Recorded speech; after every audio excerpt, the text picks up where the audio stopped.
বাৰ ছোৱালীৰ বিয়া আৰু আমাৰ নামঘৰৰ বৰসবাহ এবাৰ একেদিনাখনেই পৰিল।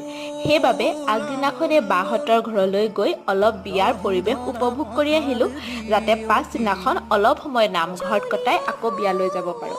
আৰু এয়া কইনাক দেখিছে নহয়, হাত ভৰাই ভৰাই মেহেন্দি আঁকিছে। লগতে মাকৰ গাতো তত নাই, ছোৱালীৰ বিয়া আৰু। সেইবাবে ময়ো ভাবিলোঁ এই চান্সতে ময়ো অকণমান হাতত মেহেন্দি আঁকি লওঁ। আৰু ভাগিনে খুব সুন্দৰকৈ মোৰ হাতত মেহেন্দি আঁকি দিছে।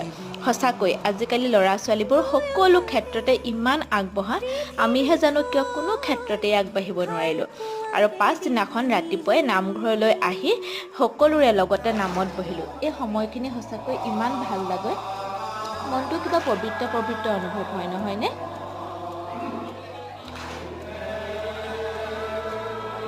প্ৰসাদ খায়ে আমি ঘৰলৈ বুলি গুচি আহিলোঁ, কাৰণ বিয়া নহয় জানো, সাজি যাব লাগিব নহয়।